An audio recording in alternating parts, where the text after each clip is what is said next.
Good evening, I'm Kurt Gutgsell. Forest Park football will be on the road at Pike Central on Friday night here in Week 8. Last week, the Rangers fell to North Posey.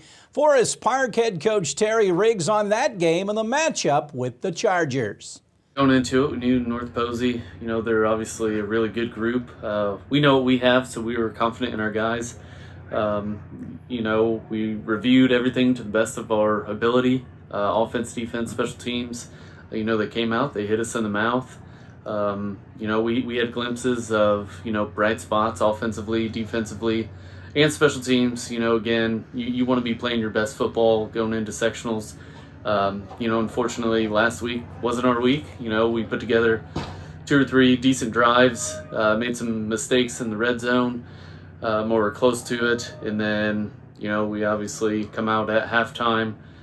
We end up, putting together a really good drive. Like I said, a lot of bright spots, a lot of stuff to clean up and, help slow the game down for some of the kids. We had a couple new starters out there on both sides of the ball. And, it's one of those things, like week 7, you want to be playing pretty well.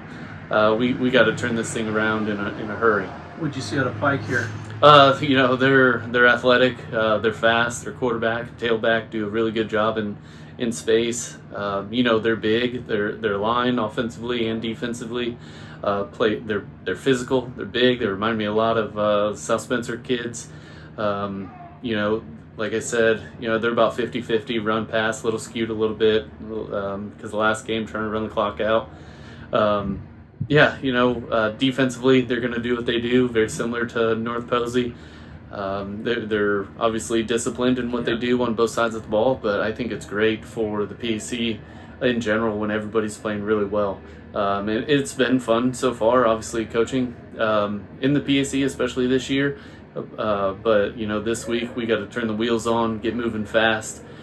We start slow, they're going to hit us in the face pretty hard, and I know our guys don't want to have that feeling again. Coming up tomorrow, we'll have our weekly visit with Jasper head football coach Tony Lewis. The Wildcats on the road for the 3rd week in a row. They go to Evansville North. The Pacers came up short in their first preseason game of the season. They fall to the Atlanta Hawks 131-130 in Atlanta. Pascal Siakam had 15 to lead the Pacers. Indiana will play Cleveland tomorrow on the road as well.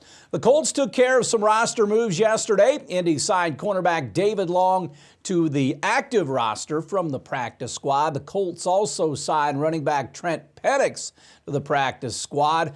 The Colts will take on the Tennessee Titans on Sunday down in Nashville. Indy is 2-3 on the season. Stay tuned. We're back with more after this.